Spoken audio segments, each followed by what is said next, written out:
मला वाटतं आपल्या मार्फतच त्या भावना अधिक पवार साहेबांनाही कळल्या आणि अखेरीस एक चांगला महाराष्ट्राच्या हिताचा, देशाच्या हिताचा निर्णय आला।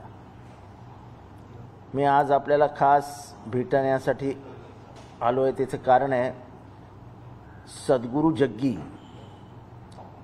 हे एक चांगले आध्यात्मिक गुरु आहेत, चांगलं बोलतात, चांगलं समंजसपणे समजून सांगतात, पण त्यांनी आपलं जे अध्यात्मावरची पकड आहे त्याच्यापर्यंतच मर्यादित राहावं असं मला वाटतं।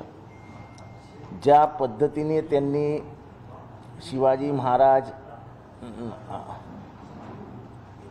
म्हणजे खाली रामदास स्वामी भीक मागत होते, शिवाजी महाराजांनी ते गॅलरीतनं बघितलं आणि मग त्यांनी एक चिठ्ठी पाठवली आणि चिठ्ठीत त्यांनी लिहिलं की हे राज्य मी तुम्हाला देतो आहे, आणि दुसऱ्या दिवशी ते स्वतः गेले। मग रामदासांनी त्यांना एक भिकेची थाळी दिली आणि दोघंही भीक मागत होते वगैरे वगैरे वगैरे वगैरे, आणि नंतर त्यांनी एक आपल्या अंगावरचा भगवा कपडा काढला आणि त्यांनी सांगितलं की हे आता तुझं निशाण आहे आणि ह्याच्या पुढेचा राज्यकारभार तू ह्या निशाणीवरती कर।